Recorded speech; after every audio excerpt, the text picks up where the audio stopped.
Hey there, Mr. Redder here. Welcome back to another episode of r/entitled Parent Stories. Our first story we'll be reading today. My wife is demanding to quit her job and be a stay-at-home wife. After that, am I the jerk for saying no to picking up my son's half-sister from school? And after that, if you don't like it, you can leave. Alright then. Now for every thumbs up this video gets, one Karen has to get a job. Hey, at least I wouldn't have to sit here listening to you read all day, every day, for the past 4 years. So please smash that like button and subscribe and turn on notifications for new stories from Reddit every single day. My wife is demanding to quit her job and be a stay-at-home wife. I'm 28, male, and my wife, who's 31, has recently started to express interest in being a stay-at-home wife to prep for being a stay-at-home mom. We don't have kids and haven't been trying, and before getting married, we talked about kids and work-home arrangement, and we agreed that we'd both work prior to and once we had kids, and agreed that we'd take turns with the stay-at-home portion for the first year or two after potential kids were born, then both go back to work. Now she wants to do away with that and wants to be a stay-at-home wife until we have kids and then be a stay-at-home mom. I don't want that. I never wanted that, and I made that clear from the start when we got serious. I enjoy my job a lot, but my salary can't sustain a family, and I don't want to go back to school and change careers like she wants me to make it happen. I don't want to take up a second job either, knowing I'd still be doing half the housework and childcare. Not that that's a bad thing.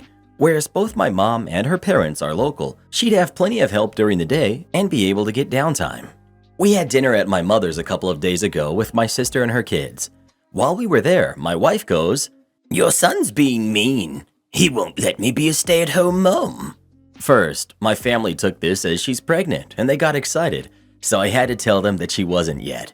She just wants to be a stay-at-home wife. It turned into this 3-on-1 conversation about how I should let her stay home if that's what she really wants, and I should be taking care of her and finding a way to make this happen for her.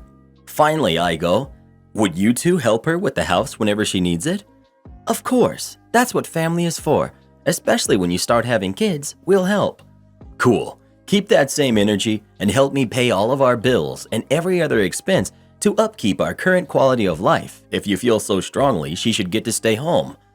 They did not like that and told me I was being overdramatic. My mom called me stubborn and told me to find corners to cut to afford everything on my salary and drop things like streaming services, some of my hobbies, go from 2 cars to 1, etc.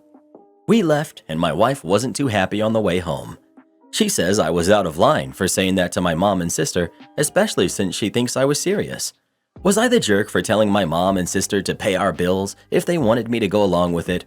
Also, please stop with the vasectomy messages. They aren't 100% reversible. Success rates go down each year post-procedure, and I do want kids someday.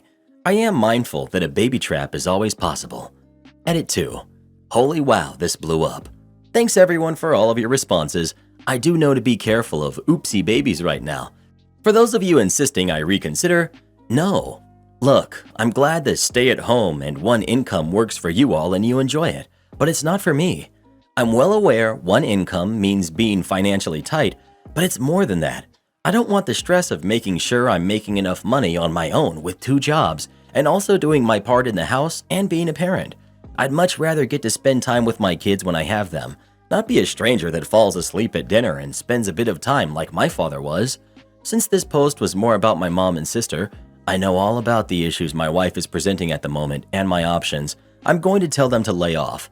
Either they do, or I just drop contact with them, but I won't be giving them an ultimatum about it. Not the jerk, because you didn't bring it up to them, your wife did. She was being manipulative and you called her out on it. Be careful, I could see an, "Oops, we're pregnant, now I have to stay home" moment coming. This is exactly what happened with my brother and his now ex-wife. She loved spending but didn't like working, and even though they had agreed not to have kids for a while, until both of their careers stabilized, she was suddenly, accidentally pregnant. We tried to tell him, but he wouldn't believe it at first. Fast forward a few months, she's off work because the pregnancy was too hard for her to keep working. It might have been, I don't know for certain, but I find it highly suspicious that she managed to have a pregnancy that was simultaneously so horrible she couldn't work, but easy enough that she could travel around the country. My brother was stressed, working overtime in a job he hated, buying the most expensive stuff for the baby because she wanted it, and thousands of dollars in debt. Eventually, he came back to us and told us that she had indeed gotten pregnant on purpose, and that was the end of their marriage. Not the jerk, and make sure all your bases are covered, OP. Your wife has already tried manipulating your family to get her way. I wouldn't be surprised if the accidental pregnancy is next. Not the jerk. I've been here, and the divorce will be horrible once you have kids. Get out now. She's shown her true colors. This is the warning sign. Not the jerk, but this sounds like a huge marinara flag. Anyone who is so entitled and honestly narcissistic before kids is only going to get worse after.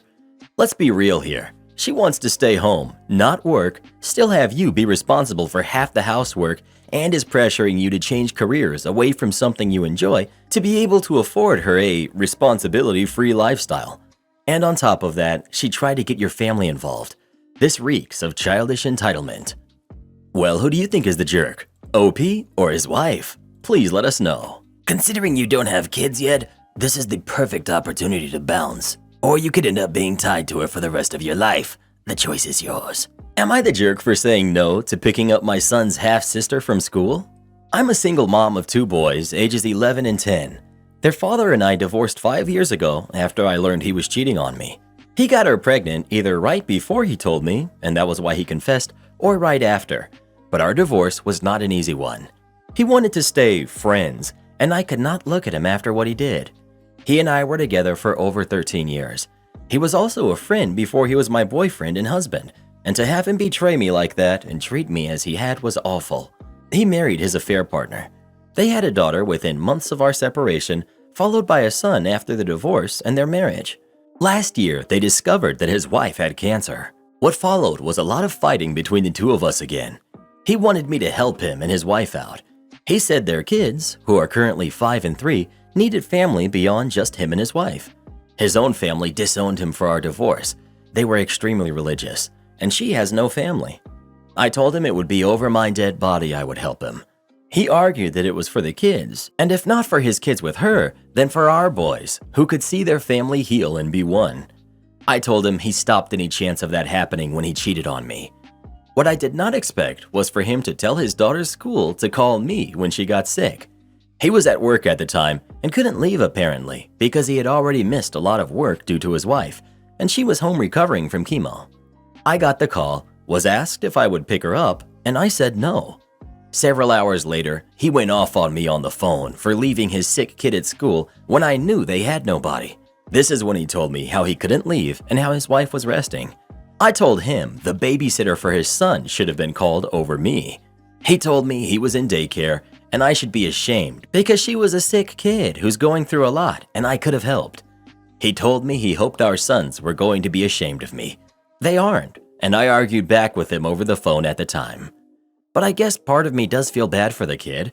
My sons also sensed an atmosphere while they were with their dad after the incident when they talked about me, and I hate that for them. Am I the jerk? Not the jerk. He has the nerve to try to manipulate you after cheating? Those aren't your kids and not your problem. I also feel bad for the girl, but it's his mess to solve. Give an inch, he'll take a mile. Say no now to prevent future problems. OP. That's my concern.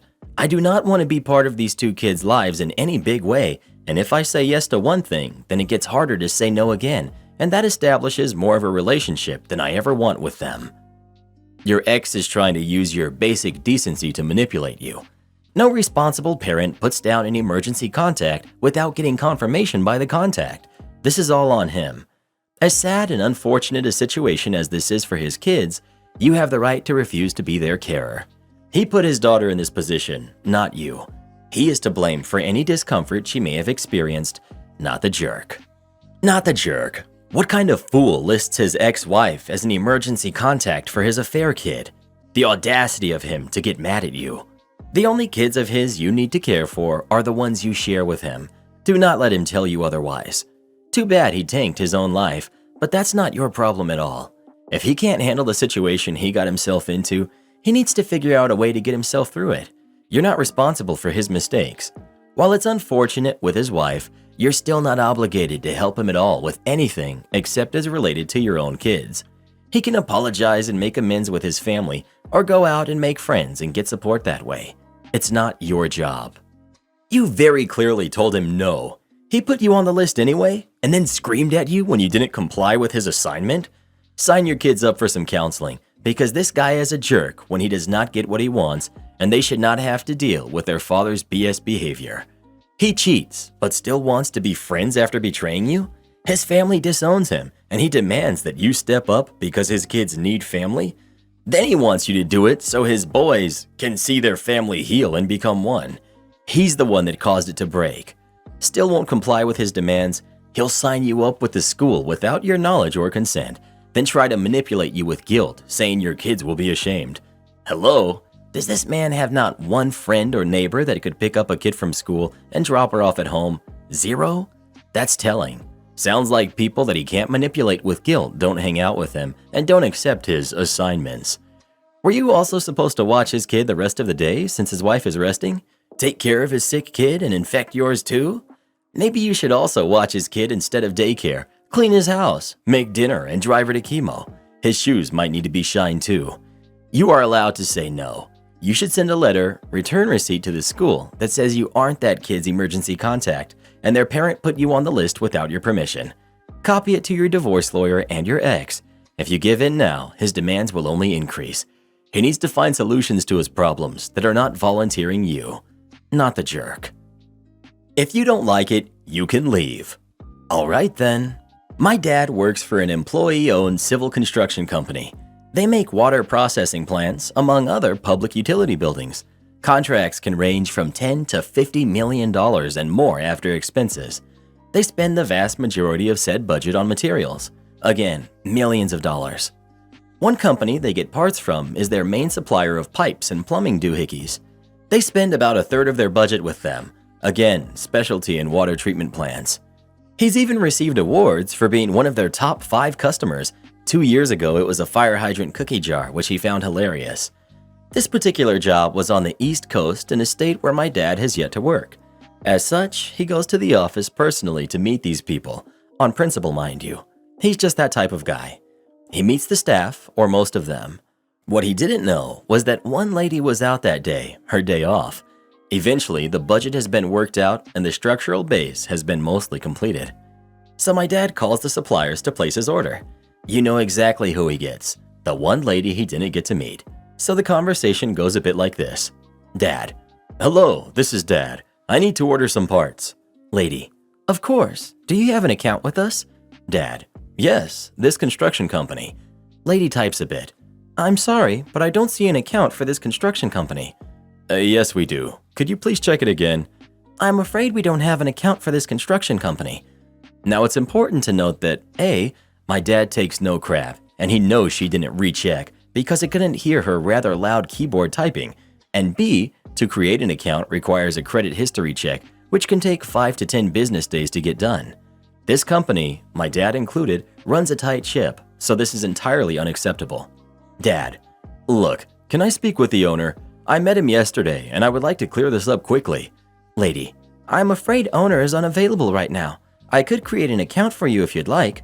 Dad: look, I need to buy $70,000 of prep materials, and I need them by next week. Please try again to find our account. This construction company is one of your top clients, and if you ask me to create a new account, I will go elsewhere. Lady, still not trying again, says, I apologize for the inconvenience. If you feel that you could get better service elsewhere, then you are free to do so. My dad immediately hung up fuming. He had to take 2 more days and $10,000 more, but he got the parts on time. He then came into the office a week later, passed by the front desk, and knocked on the owner's door. Sir, you can't go back there. Wouldn't you know, it was the lady from before. My dad just waited, and when the owner opened the door, he greeted Dad like an old friend. After explaining the situation, the owner immediately called the lady in, calmly went off on her, and showed her exactly how to find the construction company in the future. My dad isn't someone to get people fired, better to humiliate them into competence. The owner then called corporate, who authorized a 10% discount on piping as an apology. This contract had a piping budget of $9 million, so that discount went straight to profits. As a stockholder, that goes to my dad's pockets as well.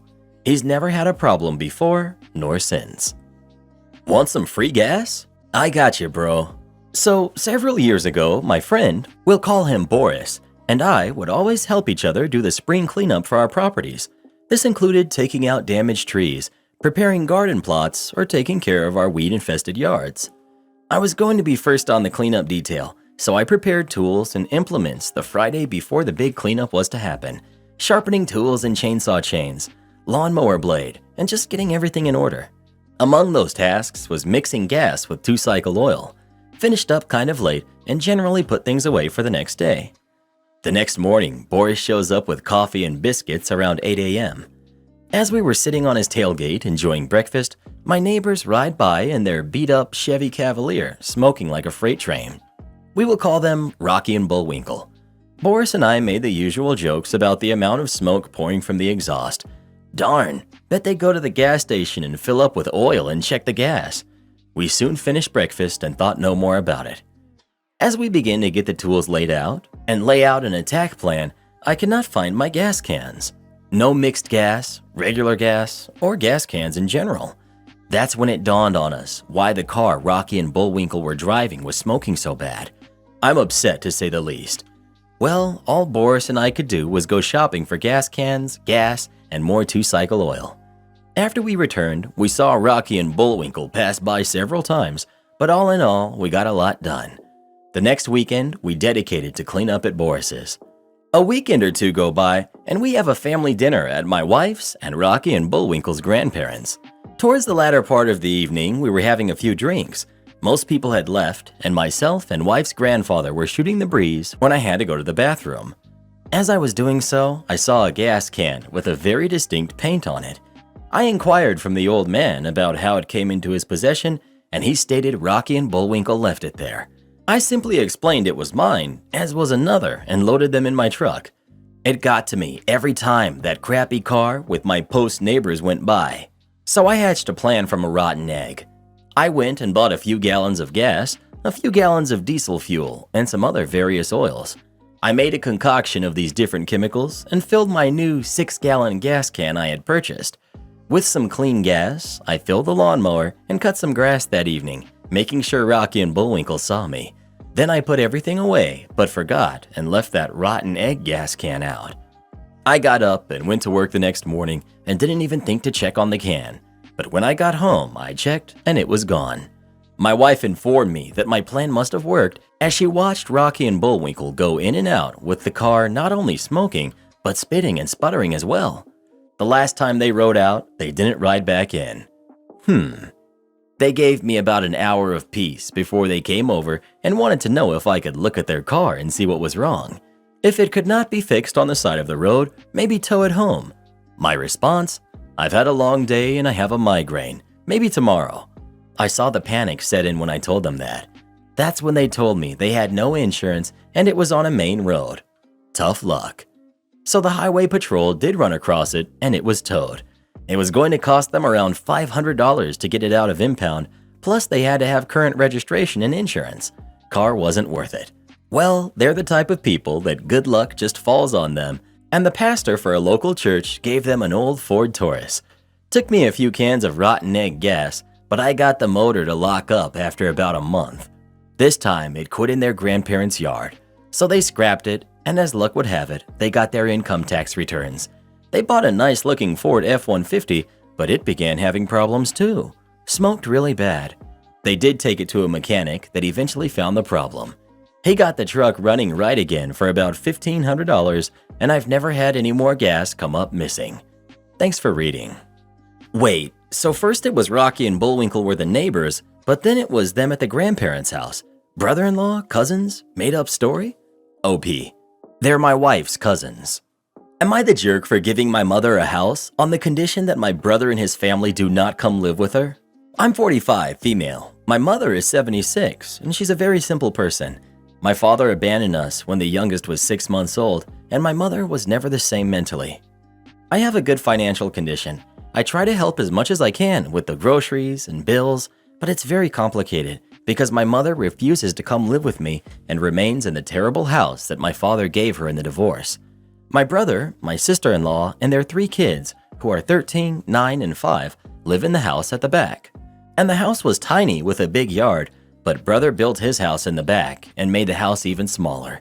And he uses my mom as a free babysitter to take care of the kids he had, not to mention the dogs he adopted and never paid for their food. And several times, their kids go to eat at my mother's house. Keep in mind that my mother receives a low salary in retirement that is only really enough for her to support herself. I've been saving money for more than a decade to buy her a house, and I finally got it. It's a simple house with a 1-bedroom, 1-bathroom, with a big yard and a perfect garden for her. I talked to her, and she agreed with me that it would be better for the house to be in my name because I know my brothers and what they are capable of at any given opportunity, but it would have a lifetime clause for her only. I warned her that I didn't want my brother to move in with her, but in return, she wouldn't have to worry about bills and food anymore, as I would help. She looked relieved. I told my brother, at her request, she was next to me, and he said it would be difficult to accommodate everyone, but eventually he would expand the house to house everyone. I saw the despair on my mother's face, so I just made it very clear that the house was for my mother and not for them. He started to say yes, but he could help with the bills and food, and that his and his mother's house was too bad for a family of 5. I said no, that mother accepted the gift knowing that he wouldn't live there and that due to their history, I wouldn't trust him to pay the bills. He doesn't pay my mother, and I wouldn't be paying for 5 people. He started calling me selfish and saying this was a jerk to give on condition, knowing how bad my mom's house is and that she obviously has no other option to accept. He said I was purposely harming him and posing as a monster he is not. My mom is more relieved to get out of the house, but my brothers are calling me a jerk, even more so because the house is in my name. Am I the jerk? Not the jerk. You're saving your mom from your mooch of a brother, and he's just being spiteful because you're doing so in a way that he cannot exploit. Not the jerk. However, if you haven't already, you should consider consulting an attorney to have a plan to enforce keeping your brother out of your mother's house. I should say your house because you're the owner, fortunately. That way, if he tries to step over the line and invade her space, your property, you can take action. And make sure you let him know you have consulted a lawyer and there will be consequences if he does anything improper. Am I the jerk for telling my sister there is nothing that would ever make me ask her to be a bridesmaid? This involves me, 24 female, and my sister who's 23. We were really close for 10 years. I loved having a sibling so close in age. Sometimes I felt like my parents babied her more than was fair, but her and I were cool. She was a friend and not just my sister, and I would have done anything to protect and defend her.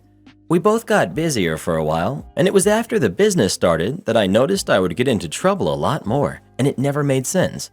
I was told I was leaving my sister behind, that I needed to learn not to be mean. My parents would talk about seeing me do stuff I had never done. I was so confused. Then one night, I had been at a friend's house and just got home. When I went upstairs, I heard talking downstairs, went down, and heard my sister say that I had told her we could play together, but had ditched her for my friend instead and never even told her. The next morning, Dad told me he remembered me promising my sister to play with her and how I never followed through and that was not a good big sister move. I told him I never promised that, but he shut me down. This continued for months. She would say I had said something that I didn't, or that I was mean to her, that I let her be bullied, that I was pushing her away all the time and breaking promises. None of this was true. I was busier with school and extracurricular stuff, but we still spent time together. It wasn't as much though, but we couldn't have spent the same time together. I told her to stop. She told me there was no way because I didn't get to ditch her for my friends or that she should have gotten all my spare time. I told her it wasn't fair and she had friends too. Our relationship turned bitter on my part afterward. I stopped loving her. We would fight anywhere and everywhere. Eventually it built up, and when I was 17 and she was 16, she went to our high school principal and said I had cheated on a test and that I told her at home. My parents were called and I was investigated. Even though the school cleared me, my parents still believed it, and I missed out on a great opportunity because of the allegations were still being investigated. I never forgave her for that. A couple of times after we both moved out, she told extended family members about all the bullying I subjected her to. It further reinforced my dislike of her. Now I'm getting married. I asked my 2 closest friends to be my bridesmaids. My sister found out about this and told me I should have asked her and told me she wanted to do it. I told her there was nothing in the world that would make me ask her, and I would sooner have no bridesmaid than have her as one. She called me a jerk, and now I'm getting hassle for my family too. My parents have also tried, but they're not even getting an invite because I blame them for believing all this and not putting a stop to it. But I worry I crossed a line. Am I the jerk? Not the jerk. Password everything so no messing with the wedding. Good point. Maybe even hire security in case she and the parents decide to crash the wedding or reception. Not the jerk, OP. Why would she think she'd be a bridesmaid or a maid of honor when you're not even inviting your parents? That's just weird. Not the jerk. They crossed a line, not you. When you want someone to be your bridesmaid, it's because she's important to you. Usually that's a sister if you have one, because of what they mean to you. You don't feel this way about your sister. Furthermore, she did you wrong in so many ways and doesn't seem to feel sorry. So you would be right not to invite her at all. Same goes for your parents. My 15-year-old niece keeps giving me a snobby attitude. It's going to be a very long 2 weeks. My niece is staying with me until September 18th because her parents left for their vacation yesterday. She flew in from San Diego yesterday morning and it's been nothing but heck. I live in Colorado, by the way.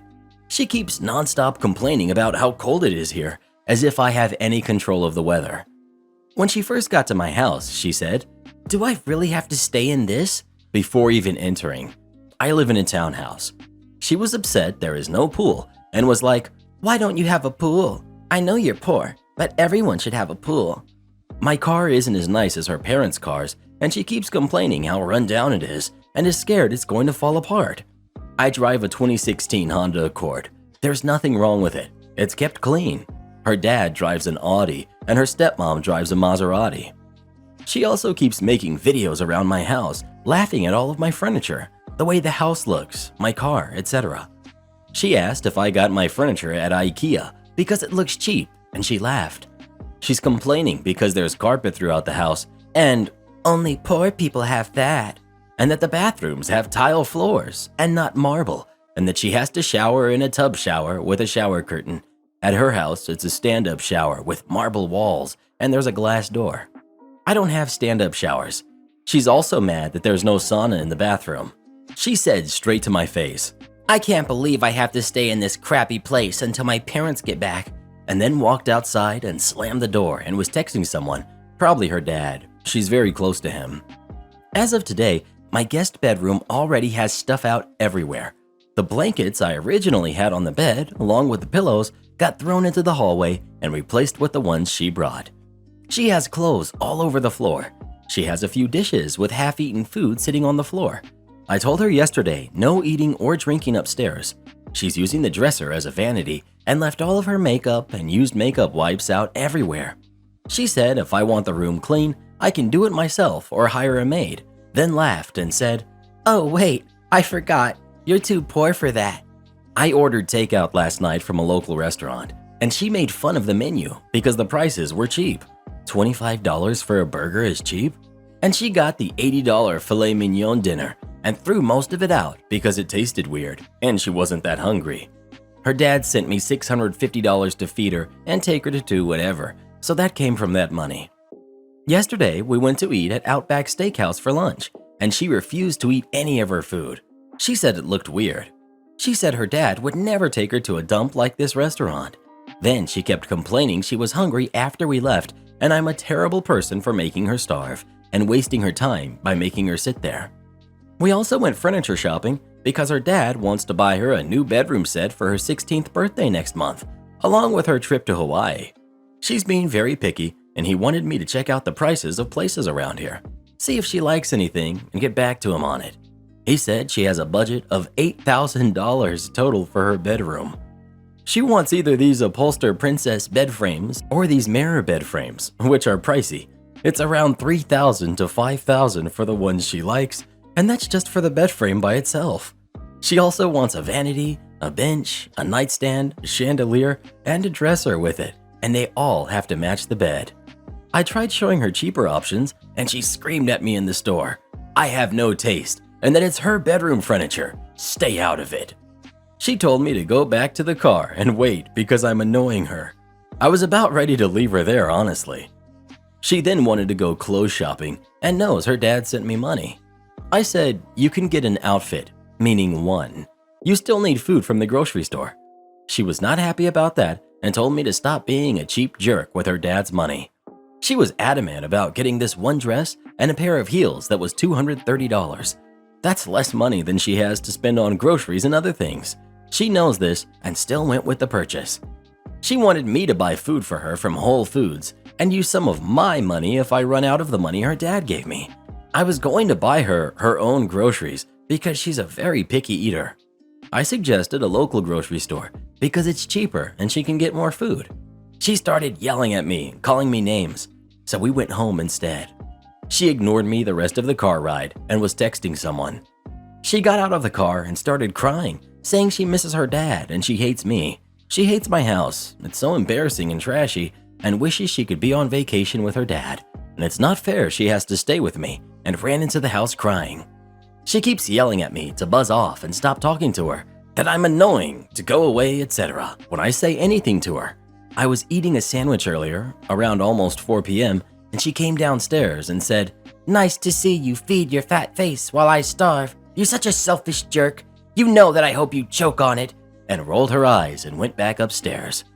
I ordered pizza for dinner, and she started crying at the table that she misses her dad.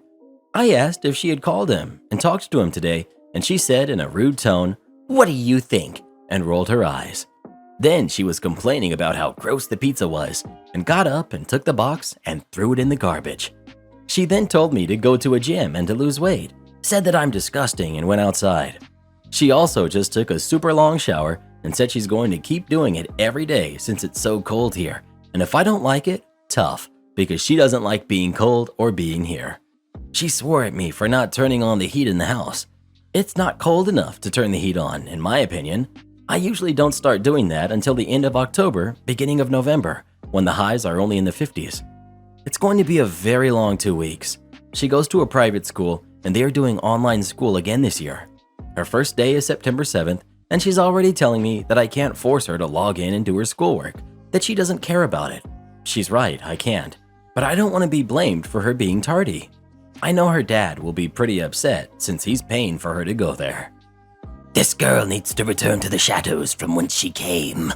Support our channel by joining as a member today, and we'll give you a shout out in our next video. Or come watch this video next. You won't believe what Karen does in that one.